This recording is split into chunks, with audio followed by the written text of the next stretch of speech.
आखिर क्यों मारे गए अभिमन्यु? आइए जानते हैं इस कहानी के माध्यम से। सभी जानते हैं कि अभिमन्यु चक्रव्यूह में फंसकर इसलिए मारे गए थे क्योंकि उन्हें चक्रव्यूह को भेदना नहीं आता था।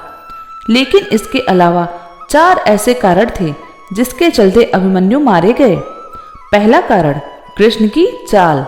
भगवान श्री कृष्ण की नीति के चलते अर्जुन के पुत्र अभिमन्यु को चक्रव्यूह को भेदने का आदेश दिया गया। यह जानते हुए भी कि अभिमन्यु चक्रव्यूह भेदना तो जानते हैं किंतु उससे बाहर निकलना नहीं जानते। अभिमन्यु के चक्रव्यूह में जाने के बाद उन्हें चारों ओर से घेर लिया गया। घेरकर उनकी जयद्रथ सहित 7 योद्धाओं द्वारा निर्मम तरीके से हत्या कर दी गई, जो कि युद्ध के नियमों के विरुद्ध था। कहते हैं कि श्री कृष्ण यही चाहते थे, जब नियम एक बार एक पक्ष तोड़ देता है तो दूसरे पक्ष को भी इसे तोड़ने का मौका मिलता है। दूसरा कारण, अन्य योद्धा अभिमन्यु के साथ नहीं जा पाए। प्रारंभ में यही सोचा गया था कि अभिमन्यु व्यूह को तोड़ेगा और उसके साथ अन्य योद्धा भी उसके पीछे से चक्रव्यूह में अंदर घुस जाएंगे। लेकिन जैसे ही अभिमन्यु घुसा और व्यूह फिर से बदला और पहली कतार पहले से ज्यादा मजबूत हो गई, तो पीछे के योद्धा भीम, सात्विक, नकुल, सहदेव कोई भी अंदर घुस नहीं पाए। युद्ध में शामिल योद्धाओं में अभिमन्यु के स्तर के धनुर्धर 2-4 ही थे।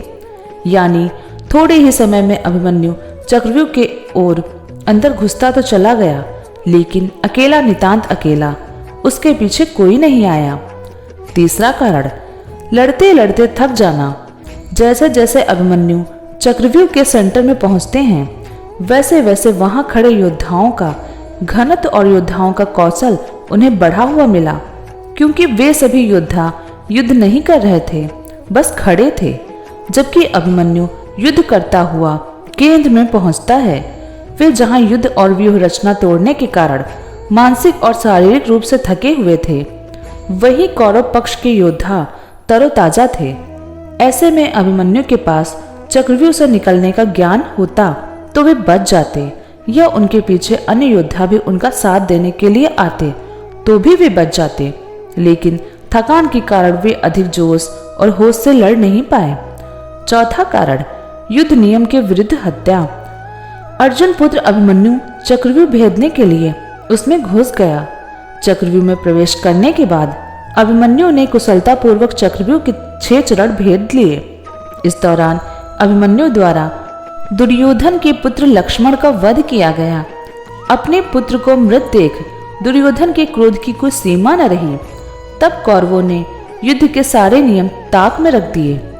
6 चरण पार करने के बाद अभिमन्यु जैसे ही 7वें और आखिरी चरण पर पहुंचे तो उसे दुर्योधन, जयद्रथ आदि 7 महारथियों ने घेर लिया। अभिमन्यु फिर भी साहसपूर्ण उनसे लड़ते रहे। 7 ने मिलकर अभिमन्यु के रथ के घोड़ों को मार दिया। फिर भी अपनी रक्षा करने के लिए अभिमन्यु ने अपने रथ के पहिए को अपने ऊपर रक्षा कवच बनाते हुए रख लिया और दाएं हाथ से तलवारबाजी करता रहा।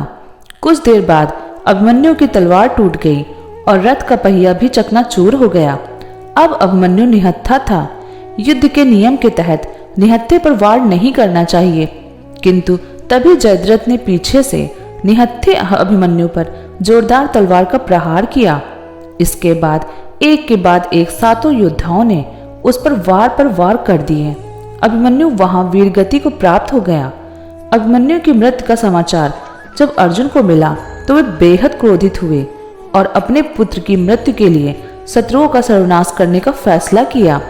सबसे पहले उन्होंने कल की संध्या का सूर्य ढलने के पूर्व जयद्रथ को मारने की शपथ ली। दोस्तों, अगर आपको यह जानकारी पसंद आई हो तो हमारे चैनल को सब्सक्राइब करें और हमारी वीडियो को लाइक करें। धन्यवाद।